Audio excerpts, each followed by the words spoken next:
And we're live. Welcome to the RG DFS Tournament Takes podcast presented by Yahoo. My name is Chris Kirkwood. I am your host, screen name Kirk Dees, joined by my co-host, esports savant, $1 million winner, the head honcho over at Occupy Fantasy, Brian Jester.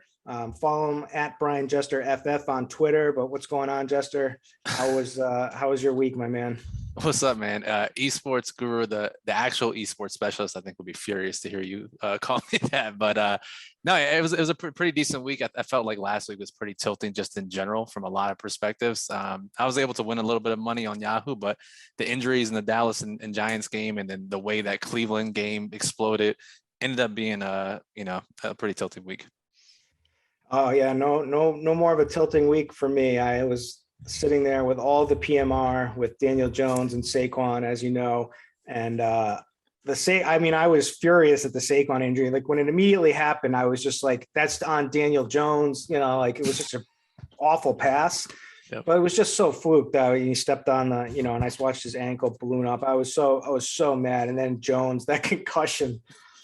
I mean, man, that was a brutal concussion. It looked like too, It goes from a rushing touchdown to out of the game, which was like just a miserable turnaround for you. And, I don't understand why teams don't just do the Brady sneak. They were right down, like just, if you telling me Daniel Jones can't sneak that in, like straight up there in the middle, you got to pull outside and smash your head first into defender. I mean, it was crazy. The Giants. I mean, it's my fault for putting two Giants in my lineup. I thought I was like, okay, I'm going to get that, I was like, I'm going to get all the touchdowns. You got zero of the touchdowns. Yeah, I got none of the touchdowns. So it was tilting week for me. Obviously, I did not do very well. I got smoked. But we are back this week. We're gonna make it back this week, both of us. A big week's coming. I know it is. But let me do a little housekeeping here first. If you aren't playing on Yahoo, I mean, you already know this is a Yahoo show, but this is the place to play this year. We've got the new single game slates, the Monday, Thursday, Sunday nights. Games are on there, and Monday Night Football as well for the single game. They're doing an NFL live final this year. But you pretty much, in order to get in there, you got to take down first in one of their big tournaments. But they do have, speaking of big tournaments, their featured contest this year is the $1 million baller, which has been going every week. Everybody seems to be coming over and playing it. It's still overlays because Yahoo is actually kicking in no matter what.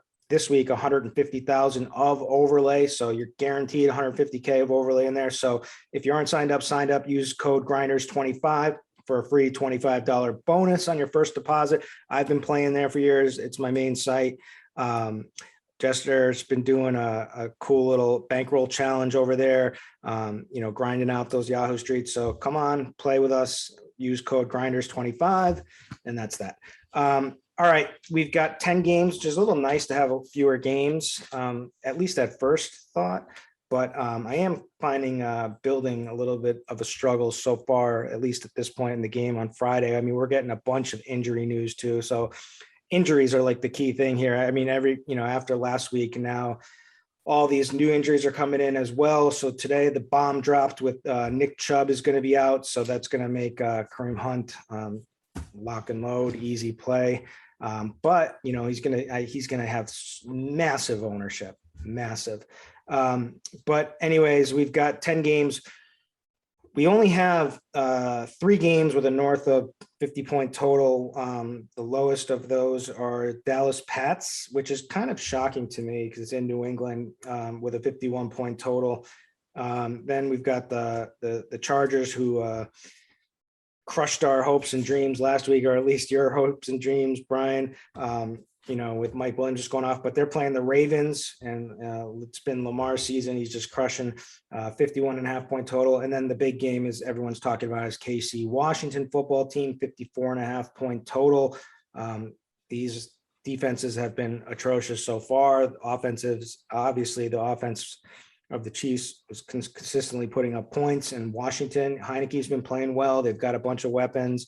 Although the thing that popped up on the injury report today with the hamstring is Terry McLaurin. We'll see if that's a big deal or not. Hopefully we'll get some more word on that by on Saturday night by Schefter. I'm assuming he's going to play, but man, hammy. Anytime I hear hamstring, it always scares me. So, especially on a Friday, right? We saw last week with some Friday injuries pop up. It's you never like to see that. They do sound a little optimistic, but this week is interesting with, like you said, with 10 games. 3 pretty clear high total games. The one thing we can actually finally start to consider, I get this question like 7,000 times per season, is do we fade a game because of the weather? And the only thing I'm ever concerned about is wind. And I don't think we'll have too big of an impact this week, except Arizona and Cleveland. And we saw some games last year in Cleveland with really high winds, and that totals dropped a bit. So just keep an eye out for that this weekend. Yeah, the wind is going to be howling there for sure. And Baker doesn't seem healthy anyway with throwing, so it is going to downgrade their offense overall without having Chubb. But Hunt is a top running back, so that shouldn't be that big of a deal. Also, Kyler's been having his shoulder injuries, and he hasn't been running as much. But the main thing here is that the total opened at 54 for that game. It's down to 49.5 right now. So certainly Vegas and a lot of the sharp money is pushing that down for sure. So that'll be interesting to see. Tune into Kevin Roth's report. I'm sure he'll be doing one, on Saturday night. See how it looks for Sunday. All right. Yeah. So overall construction builds, there's with the wide receiver, at running back, it's kind of, there's a ton of plays. We were talking about that pre-show. I mean, we're going to probably sit here and list off a bunch of them for the value plays. There's just a lot of ways you can go. We've got like the must play Kareem Hunt, but that does open up stuff for GPPs for sure, for the $1 million baller. But where I'm struggling to feel good about my overall, at least with my main lineup, because I'm putting some thought in today on that, is that wide receiver. There are value plays, there are decent plays, but all of them scare me to some degree. There's no perfect plays here. So we'll get into that. But yeah, I'm having a tough time building. How about you? Yeah, I'm in the same spot, receiver especially. I was fine in the middle of the week, right? We was like, oh, we got one great running back play that's underpriced, and then the Damian Williams news, like, oh, we got 2 great running back plays, and now we have like 12 great running back plays. So it's kind of tough to figure out which ones we want to pare down and actually play. And normally, we talk about it pretty much every week, right? It's like, oh, DJ Moore's mispriced, or CD Lamb's mispriced, or whoever it is. This week, there's no like major glaring mispricing that receiver. So we actually have to do a little bit of work and actually try to come up with some values this week. So yeah, now that DJ Moore has come back down to earth after a tough game, I thought it was just an easy lock up 20 fantasy points every week with that guy, but yeah, that was a rough game he had last week. Yep, exactly. So it's tough. So let's start off the QB position, and then we'll take it over to wide receiver, running back, and tight end. We'll list our best Yahoo values, our main lineup preferred plays, and give some stack ideas along the way. All right, at the quarterback position, so first look, I mean, if you're going to sort, I did some work to my projections this morning, and if I'm going to sort by value, there are some value names, and I don't feel very comfortable with most of them, but I'll list off a couple of those guys who at least is popping. So it was at the quarterback position, like guys like Baker Mayfield, because he's $20, right? And we do have, some sample with him of being a decent quarterback. He can run a little bit, but not a huge rusher. But, he has been struggling with his shoulder. As we mentioned, the wind in that game, maybe they will be passing a little bit more now that Nick Chubb is out. Maybe they'll be utilizing Kareem Hunt a little bit more in the passing game too, as well, as he's going to be the main bell cow in this game. But so he's certainly someone that we should at least talk about a little bit.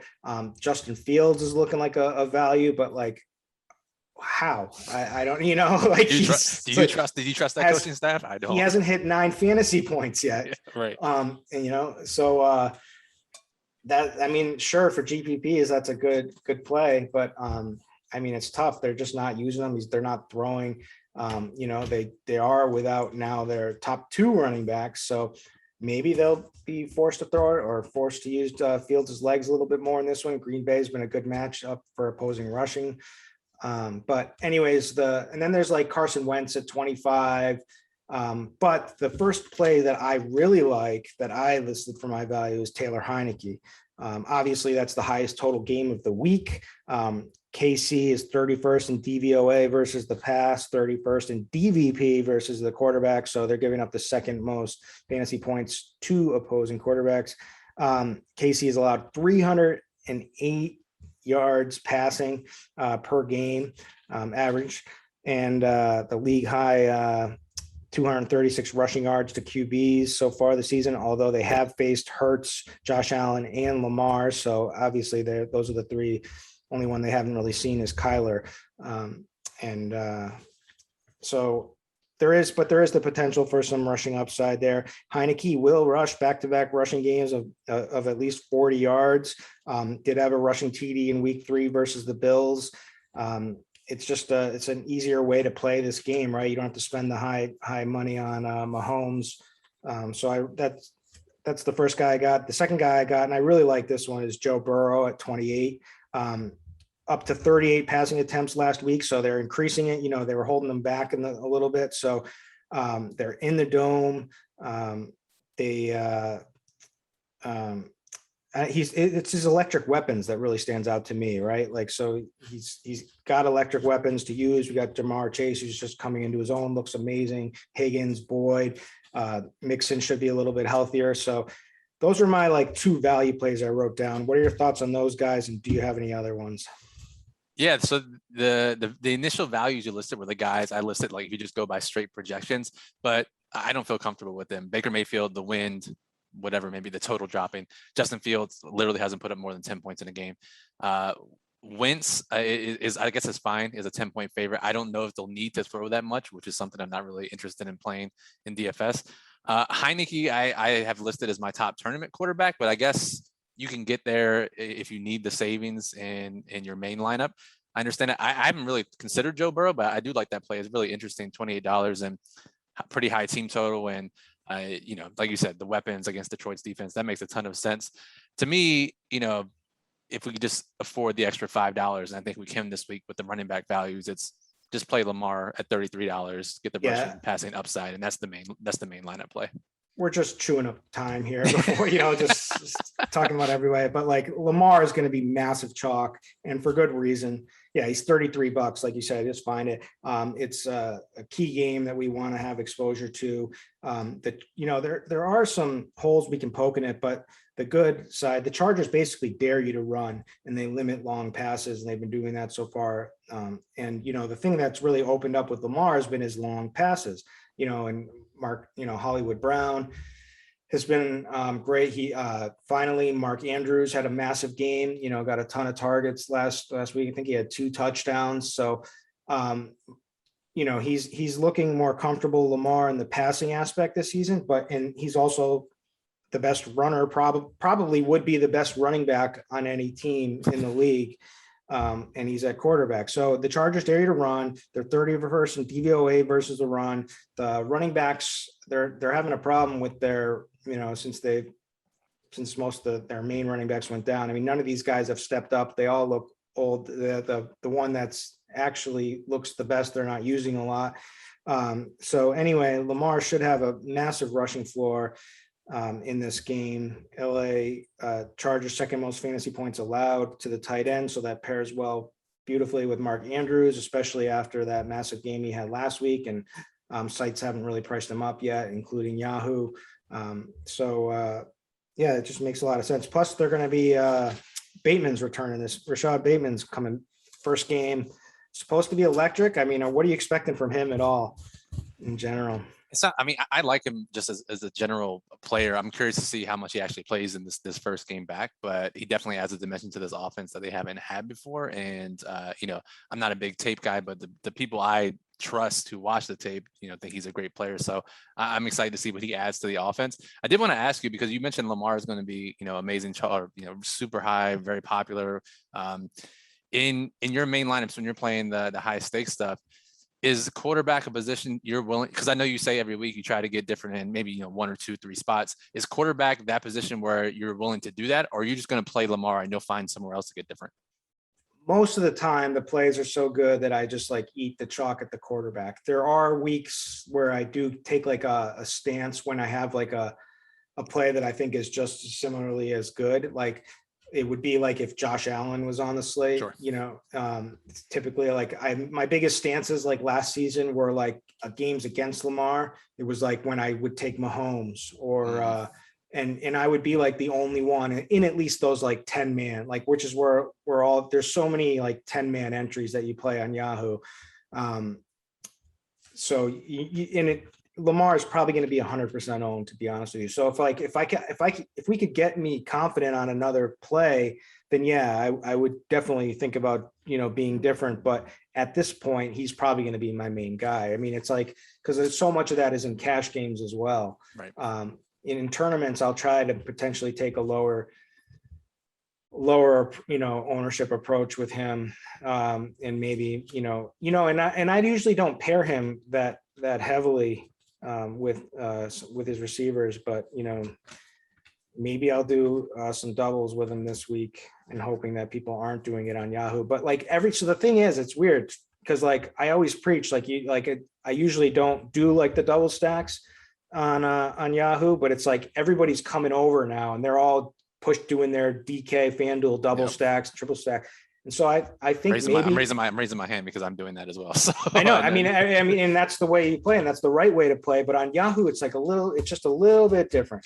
And there's just so many like decent plays. Like, so if you look at the main lineup that won last week, I think I had it pulled up here. Let me pull it up. It was a Herbert to Mike Williams, which Williams was only 4.6% owned.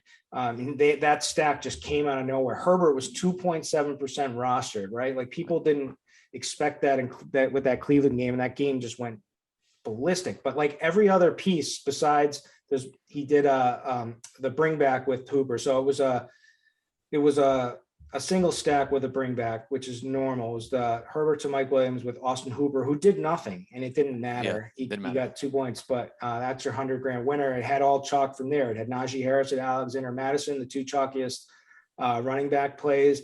It had Devontae Adams, 33% owned in there. Jamar Chase, who was relatively popular at 13%. Antonio Brown, which was your call, big call. I was immediately congratulated you because he looked amazing in that game. But he was at 6 or 7% basically, and then the Vikings D, which correlated with Alexander Madison. So it was a chalky lineup, at least with all like good plays and just that one little loaned single stack and bring back. And that's typically how I play too on Yahoo, and I'll probably continue. But I was thinking I might have to get a little bit different with Lamar, but maybe not. Maybe everyone's going to be, maybe like naked Lamar in tournaments is like being different.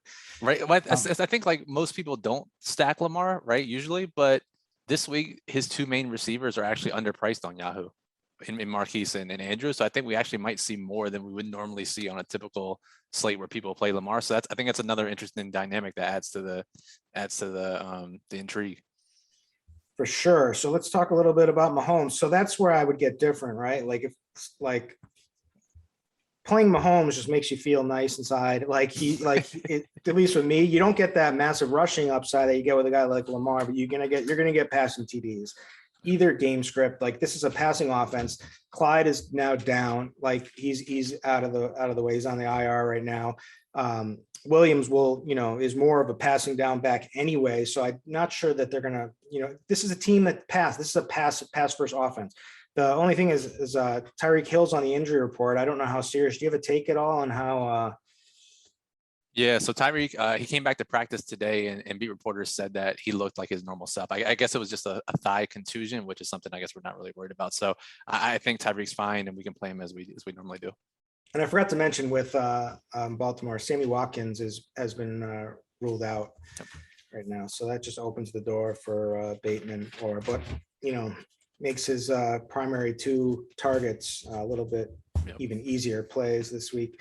Yeah, I mean, Mahomes, he's number one in passing touchdowns.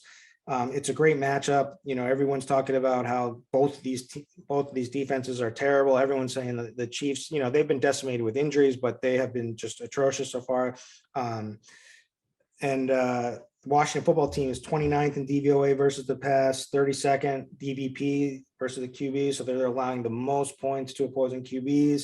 32nd DVP to wide receiver, so the most points to wide receivers. And Mahomes is number one quarterback fantasy points overall, right? Like this is a guy that's like they haven't been playing well, and they need wins, so they're going to have to keep cranking up this offense. So if I was to try to go different from Lamar, like Mahomes will be the guy I'm doing, because it's like everyone's going to be playing Travis Kelce anyway. So maybe it might as well just load up Mahomes with him, but it is an interesting dynamic between him and Lamar for sure. Yeah, I mean, it's funny because that game is just like it's the battle between two fan bases who can't get over how many defensive mishaps happen every single week. Like Washington, just countless missed assignments and blown coverages. Kansas City blown coverages every single week, and now they're playing against each other, and it should be a shootout, and I think the total reflects that. So I think Mahomes, if you don't play Lamar, I think Mahomes is probably the next best option, and probably the top tournament option overall, just given his upside and if he's going to be less popular than Lamar.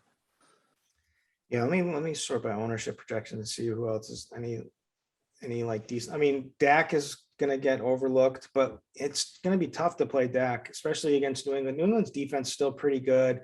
They, have taken away like the number one best weapons of teams. That's still a thing that Belichick does.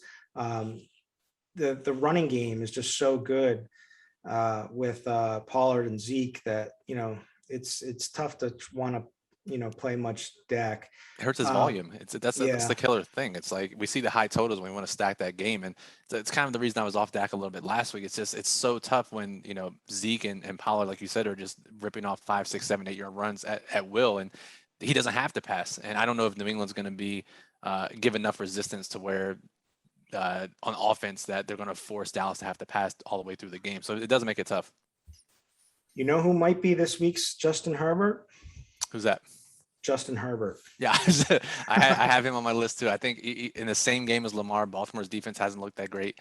I think Herbert could run it back again. I really could see that. And he's projected pretty low ownership, at least at this point. Other guys that'll be low owned, Aaron Rodgers has upside. He's going to be low owned.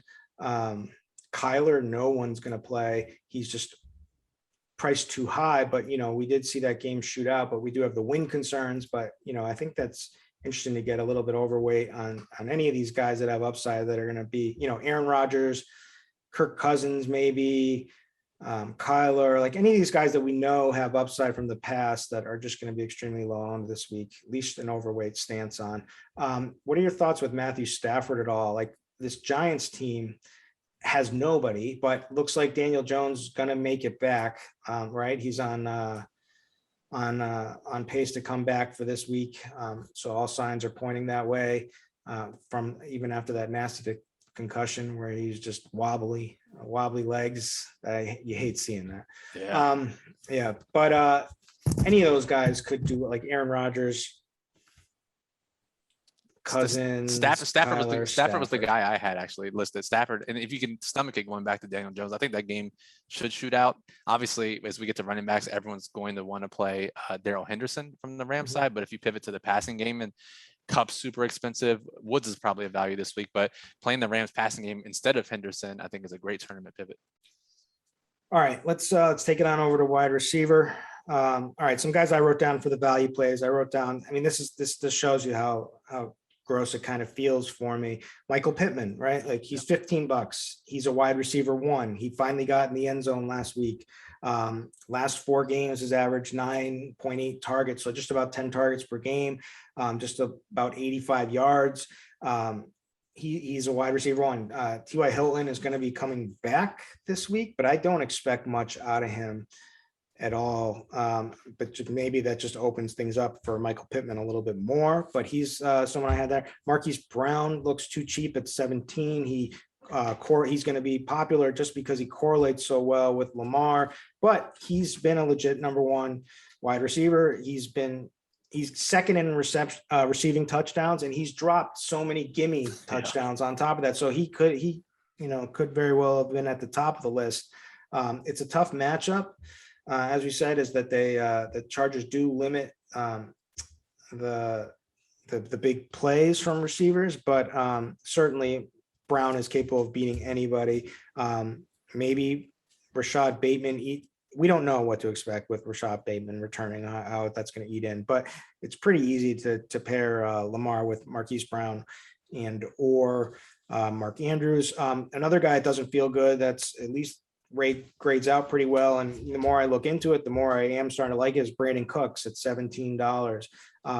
Had a terrible week in his last game against New England, who shut him down, but that's what they do. They shut down the number one weapon. Indy is different. They've been 30th in DVOA versus the pass, 25th in DVP to wide receivers. He's got 32 targets on the season. Colts secondary is banged up. Xavier Rhodes had the concussion. Rakia Yassin has an ankle issue. So basically they're going to have two guys that are pretty inexperienced and not very good in Anthony Chelsea and Isaiah Rodgers on the left and the right. So it just seems like Cooks could have a good game. At first glance, I was like, I don't want to play Cooks, but now I'm like starting to be like, okay, I think I'm going to play Cooks, Brandon Cooks. Everything's lining up for him, right? We saw the huge target volume at the beginning of the season, and then in 2 games, we have the torrential downpour in Buffalo, and Houston can't do anything on offense. Like you said, last week, New England shut him down, was holding him, double teaming him. So now we get back to a good matchup with all of their cornerbacks hurt, for a guy who, like you said, could probably set the record in target share this year. So Brandon Cooks was the top guy I had written down as a tournament play. But again, I would feel comfortable with him despite his recent performances in all contest types. And, so you mentioned Pittman. I think he's the clear value. I wish he didn't score a touchdown on Monday night, because now people are going to want to play him even more. Hollywood is the other guy that's a clear value.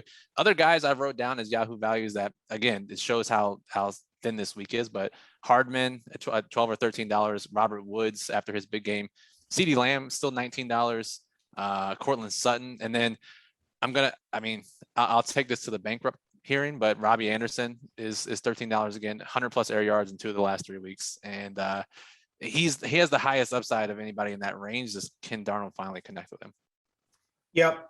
So I'd say Hardman and Anderson have the highest upside in those potential, if like Tyreek is banged up at all.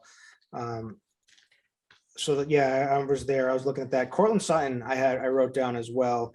11 targets last week, 30% target share, 42% of the air yards last week. I mean, it's like their team doesn't really have much. It's not the greatest matchup against the Raiders, but we'll see how the Raiders play with no more John Gruden. I mean, that was a crazy story too. I mean, unbelievable, all that. I mean, it was funny. He was like, they were like, yep, he ran the gamut. He offended every single possible group you could. Just hit bingo, dude. Immediately. Hit them all. He hit them all. Oh man, idiot. Anyway, so Cortland Sutton, I also wrote down Robert Woods just because he fits the mold, right? And he finally came back with his squeaky wheel narrative. He's $21. He had 14 targets last week, 12 catches, 150 receiving yards. Giants, 9 most receptions allowed to wide receivers. Cooper Kupp could be the guy again, probably will be the guy again, but he's $36. Robert Woods could be the guy again, and he's $21, right? So it's like there's definite risk here of him like having a more of a floor game, but things are on the upswing. We knew he wasn't going to be held down every week, like he was in the beginning, and it was the Cooper Kupp show every single week. But I mean, he's definitely a good play. It doesn't make me feel comfortable though for my main lineup for sure. Yeah, it's tough. I You, mean, it's tough. I think just this week we have to look at receivers who are either in high game total environments or correlate well because unlike the first 5 weeks of the season, probably what you've seen over the last couple of years, there really aren't any standout must play value guys that Yahoo is clearly mispriced, which makes it a different task this week. yeah. And even if there are, like Jacoby Myers, they don't come through. Also true. Almost scored his first touchdown last week. The dude's never going to score, actually, ever. Almost did. It was so close. I got tackled at the one. But all right. So Jamar Chase is another guy I wrote down too. I mean, the guy's just electric. Obviously, he has the deep ball role in this offense, and he's just electric. He's got loads of upside. He had a 10 target game, highest targets he received all season. In the last game was 9 in the week before that. So he's definitely on the upswing. It was just nice to see him get 159 yards and 1 touchdown. I'm sure you had plenty of exposure to him last week. I had a decent amount of Chase. Yeah. And yeah, I think he's in another good spot again this week. I mean, they took him in the first round for a reason, and they're actually feeding him the ball and designing plays for him, unlike, and this is a main slate show, but unlike the Philadelphia Eagles and Devonta Smith. Yep. So now let's get over to the preferred plays. I wrote down 2 guys here, and I still don't feel good. And I especially don't feel good about them now. So Terry McLaurin was number 1 at 27, 32% target share. There's nothing bad to say. The guy is he is the number 1, option on this team. He's going to get open. He's going to get fed. Problem is now he's on the injury report. What did you say about him too? You're thinking that he's gonna be okay, but yeah. So if the beat reporters today said they don't think there's a chance he misses the game, and Ron Rivera said it was purely precautionary. His hamstring tightened up a bit this morning, which I guess is different than just a flat out injury. But again, it's not something we like to see. I agree with you. He's probably one of the top plays at the position. Let's just monitor this weekend to see when any news comes up. If we get any positive reports, then I think it's safe to lock him in. Then I wrote down Keenan Allen. And so there's a theme here. It's like nobody makes me feel good, right? Like exactly what I said. There's literally, I can poke holes in every single one of these guys that I've said. But however, I think the regression's coming. It's clearly a 1A situation. Mike Williams is going to have big weeks. Keenan Allen's going to have big weeks. But the thing that stood out to me is that he's converted just 1 of 10 red zone targets for touchdowns. So seems like, regression should be coming. He gets a couple of touchdowns and, he's going to get his targets even in off games. He gets his. So, he had 9 targets last week when in the Mike Williams show. He had 11 the week before, 13 in the first game, 12 in week 3. So the targets are there. The production hasn't been there, but I think it's coming. So, and I do like the price at $23. However, I could feel stupid and just when I see Mike Williams just bust off for these massive touchdowns again, right? What's Mike Williams? Mike Williams is only 26. Not that much more expensive, right? Yeah. But So that's. I don't know, man. I either one I like just because, especially if you're playing Lamar, you get that extra correlation in your lineup. But you pointed out the red zone misalignment, like those type of numbers regress to the mean over time. And if he's 1 out of 10, he's going to catch some touchdowns sooner rather than later. So the target volume for that price, I agree with you. I didn't have it written down, but the play makes a ton of sense. Who do you got written down? For the main plays, I have Pittman, which I probably won't even play. I have Marquise Brown. I have Robbie Anderson, Robert Woods. Like that's it. That's all I had. Like I'm gonna look for correlation probably elsewhere just because there's nobody that really stands out. Kadarius Toney maybe at $16 being the main guy now for the Giants. They just have nobody.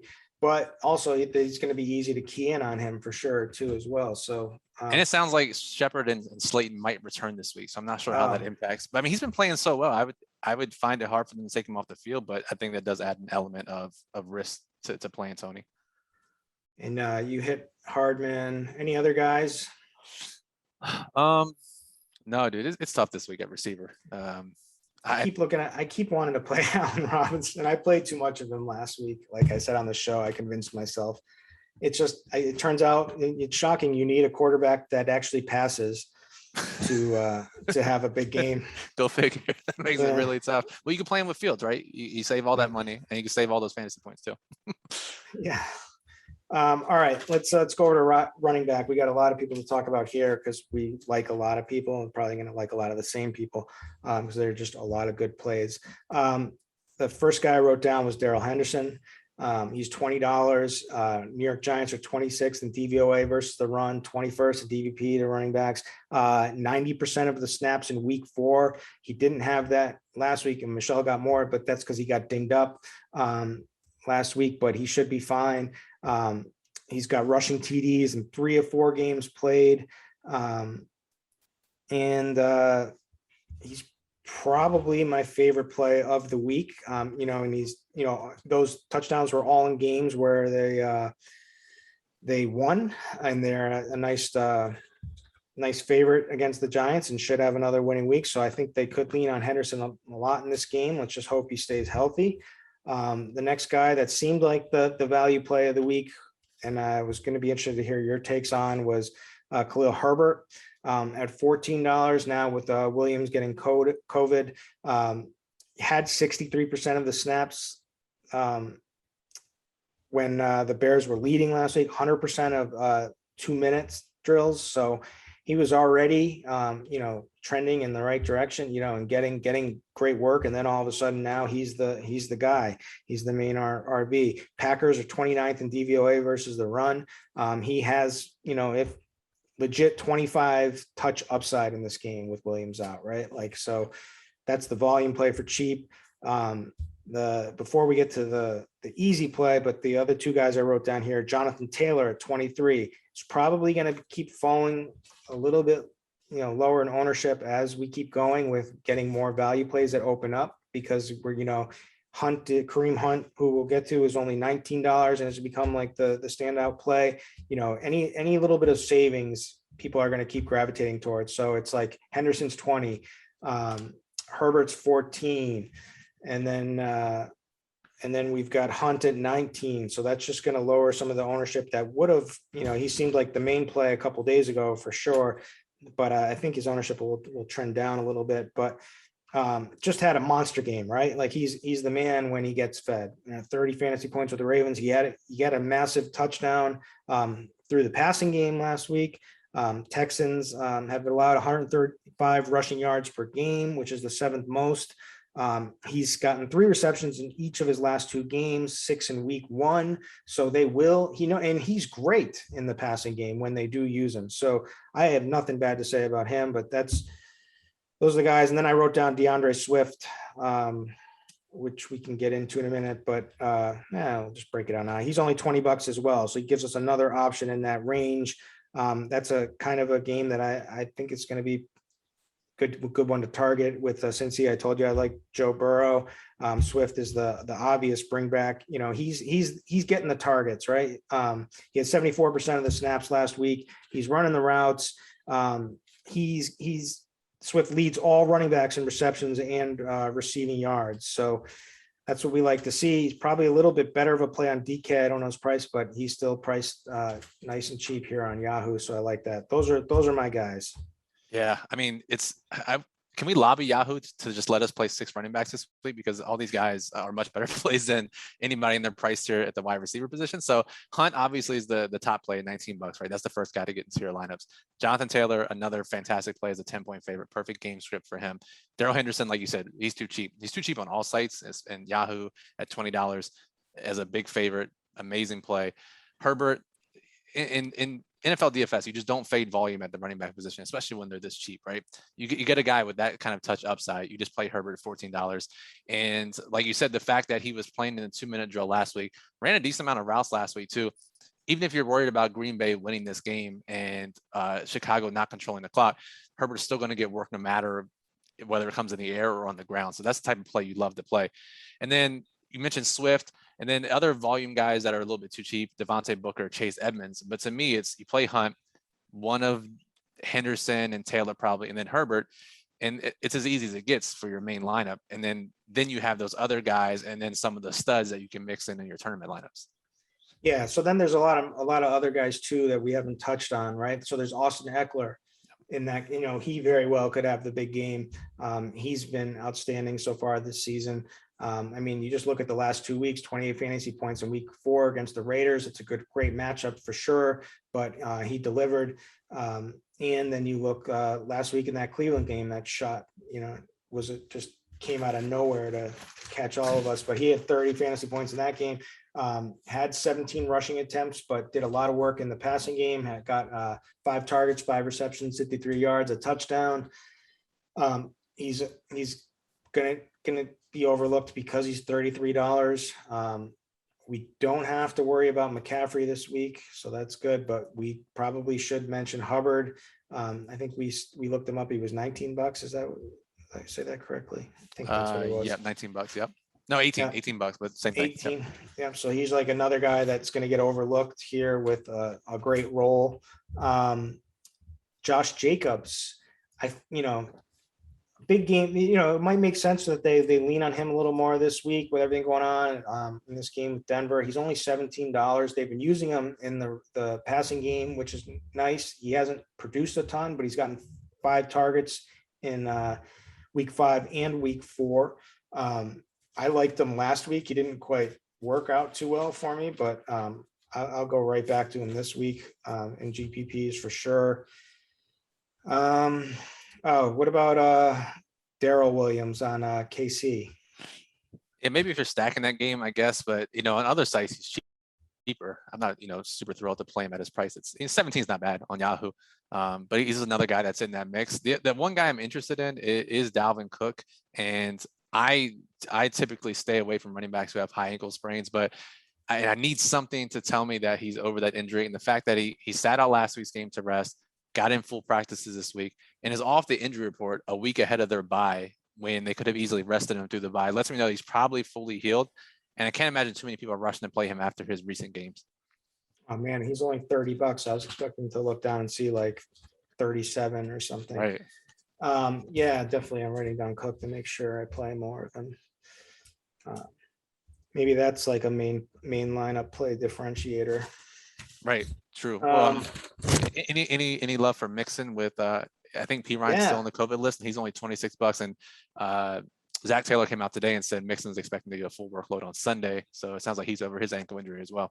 Yeah, and his numbers were down last week.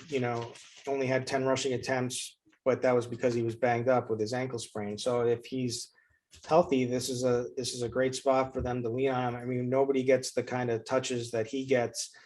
He just hasn't been very efficient with them. So I mean, that's interesting. I do like Burrow in the passing game because they're starting to let him pass more, and that's what they were when Burrow was healthy. It was a passing offense with all their weapons.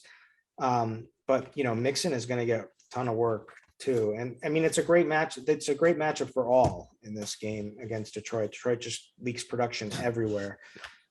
So yeah, I do. He's going to get overlooked. I'm going to write him down too as well. I guess if Damian Harris is out, I haven't seen if he's out or not yet, and I haven't seen the Friday practice report. Ramondre Stevenson's $13. I mean, I think it's a little bit thin on this week. And we can monitor Melvin Gordon for Jonathan Williams at $18. I mean, there's tons of guys to play this week. So, because if you were just rounding out like tiers, right, it would definitely be Hunt, Taylor, Henderson, Herbert in your top tier. Yeah, that would be my top tier. I might throw Swift in there too. But those are the guys. That's the top tier, and then everyone else is secondary. But like Dalvin Cook could make my top tier. I mean, he's Dalvin Cook. Yep. So if you make me feel better about his injury and if he's full go, because like that, it does make sense that they rested him last week. Like, why would they bring him back? Right. It does seem like they're trying to play it like if he's going to be like 100% good to go, if we're going to put him back in there, and that would make sense. That goes against what they would do in the past, but. Maybe they finally smartened up and they gave him that extra week to get right, and he's good to go. Carolina's a good decent D, but I think an overrated D too. Agree. Yeah, that's the top tier, and then everyone else just like trying to, like, the only reason I was saying like Williams for KC was just kind of leveraged, just a different way to play that game. Trying to think if anyone else stands out to me. I mean, Aaron Jones is pricey, I guess. Yeah, I don't really have. We've kind of hit on all the people I like. Yeah, me too. There's a lot to like this week, but I think there's a clear 4 or 5, and then another 4 or 5 in that next tier, and that's plenty enough for your player pool this week. Yep. All right, let's take it on over to tight end. For value, our tight end's pretty easy. I wrote down 5 plays. 2 of them are in the value, and the other 3 are contending for my main preferred plays. The first value is going to, everyone's talking is Ricky Seals-Jones, but he's only $11 on Yahoo. So he's just basically the minimum priced, gets the good game matchup with that. We want to stack, people from that game in. KC is 29th in DVP to the opposing tight end. So they've been getting gashed by tight ends. It's really, though, it's about, he played 99% of the snaps. He played 80%. He ran 80% routes per passing play. So like he's out there running massive, he's wide receiver 1 type volume for routes right there. And that's all I really need to see. And like, I know, he just has to catch the ball and get fed. And I know he can do that. So $11, I'm on board there. Dalton Schultz, $15. People, it's just tough because there's so many ways that Dallas can go. They can run the ball with Zeke and Pollard. They have, massive, really high end wide receivers. But he's getting the targets, right? He got him again now. So it's back-to-back weeks now where he's had massive target games. So, Schultz, 8 targets for 79 yards last week, just didn't find the end zone. He finds the end zone. He has a massive game. So he's in play. But the main play, you're going to have to talk me off of, I'm going to have to talk myself really good reason to get off Kelsey somehow in my main lineups. And then the other 2 guys are Mark Andrews and Darren Waller. That's tight end this week, right? Yeah, that's it. It's do you pay all the way down to Ricky Seals-Jones, great value?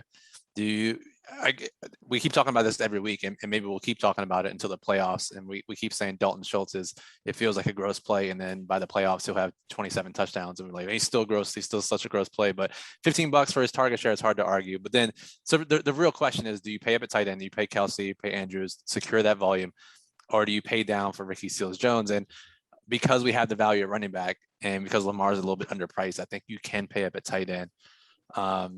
Yeah, dude, I'm not gonna be the one to talk you off Kelsey. It's gonna have to be someone else because, I know he let people down last week, but the consistency at his prices in this game environment is too good. The real question is, do you save a couple bucks and get the correlation with Mark Andrews? And I think that's the biggest question of the week. Yeah, it's like, so how do you beat Travis Kelce, right? He's in the game with the highest total, in a game where it should be both passing games, just going back and forth. He hasn't had the best season this season so far, but he's still a top 12 highest scoring player amongst wide receivers and tight ends, right? So there's also room for more. So like everyone's going to play him too. He's also a tight end that can bury you if you don't play him, right? Yes. So like there's so many reasons to just, suck it up and play him. Now, in like the baller, definitely there's reasons to get different, but I'd have to take a pretty strong stand to play like Mark Andrews over him in like my main lineup with all those 10-man, 20-man stuff. I still might do it. Don't get me wrong. I mean, Mark Andrews has a lot going for him. The Chargers are 30th in DVP versus the tight end. He's only $21. They've allowed the most PPR points on a tight end, where it's a half PPR site, but it's still good production regardless. And Njoku just went off against them last week, 7 and 149 and 1. And he got 13 targets last game, had a monster line, 11, 147, 2 TDs. Sammy Watkins now out. We don't know what to expect from Bateman. And they're probably going to have trouble, with the big long ball to Marquise this week, because the Chargers are so good at defending that. So it might just be a feed Mark Andrews game again. So that would be the guy. If I was getting off Kelsey, I'll probably play Kelsey, but he would be the guy. And then the other one for GPP is Darren Waller. And it's funny, it's like Darren Waller's a main guy, but like this week he's kind of in the GPP zone because he's right in the middle at $24 sandwiched in between, and the production has come down. I mean, he shot out of a cannon the first week in 19 targets, and we were like, okay, if someone's getting 19 targets, we're just going to play this guy at tight end every week. Well, he hasn't really produced since then. He had a decent game 2 weeks ago against the Chargers, who have been bad against the tight end, but had a really bad game, last week, although he did get 8 targets for only 45 yards, didn't find the end zone against Chicago, had a rough one against Miami, had a semi-rough one against Pitt. So it's doesn't make you feel good, but he's still, even if you take out the week 19 targets that he got for week 1, he's still like a top 3 volume tight end if you like eliminated those guys. So the volume is there for this guy, and we know what he's capable of doing. So he would be the next guy. And I really don't have any interest in anyone else. Hawkinson's been banged up. Production's fallen off since because of that. Evan Engram sucks, but like I'll play some Engram at $13. I'll give you one guy. I'll give you one guy that I actually like that we haven't mentioned so far. So I agree with you. Ricky Seals-Jones, Schultz, Andrews, Kelsey, Waller, the main considerations. For me, it's Robert Tonyan, who completely overperformed last year in the touchdown department, given his targets. But this year he swung all the way in the other direction where he's vastly underperforming. And I don't think a lot of people are going to play him. If they go down that low, they're going to play Ricky Seals-Jones. So Tonyan is my guy this week. I think he's going to catch a touchdown finally. And if you're punting the position, I think he has higher upside than Ricky Seals-Jones, and he needs to capitalize on his opportunity. All right, I'll write that down. I'll give you all the credit if it helps me, and I'm going to hold you accountable if I lose and blame you. I'm very used to it, so I'm more than welcome. Sometimes we get them right, like AB last week, but yeah, that was such a good call. Like I wish it resonated more in me, and I played him more for sure. I had a little bit, but definitely not enough. And as soon as I saw that first play, that was a sick touchdown. His first, it was a perfect touchdown. Throw and perfect run after the catch. It was so amazing. And he just looked so fast. It just looked like it was the old AB that we were used to with Pitt. Yep. I mean, so yeah, I'm on board from now on with him for sure. Awesome call. All right, I think we kind of nailed it. Who's your favorite stack if you have to get a little bit different? I always try to force this. I don't even know. I think it's Herbert. I really think it is, right? If everyone's going to play Lamar in that game, we still like it as a high total game. They should be passing a ton. We have the passing options to go with him. Keenan Allen, Mike Williams, even Austin Eckler. You got the 2 values to running back with on the Baltimore side, like tons of stacking options, which I always love. So for me, I don't think it's a gross play because we actually like Herbert and we think he's a good player. So he's probably my under the radar stack on Yahoo this week.